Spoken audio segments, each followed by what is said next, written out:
سلمان وينك يا اخوي؟ توني داخل قصيم خرب موت. زين ارسل له موقع شويات وانا عندي.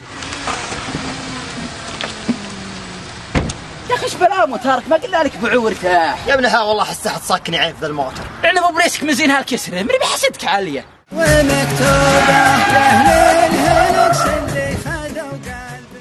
مات يا عيال وش موتركم؟ يعني قالك الحين بتعرف ايش فيها. شوف هالبازر متعلق بالطار اقولها لك بس.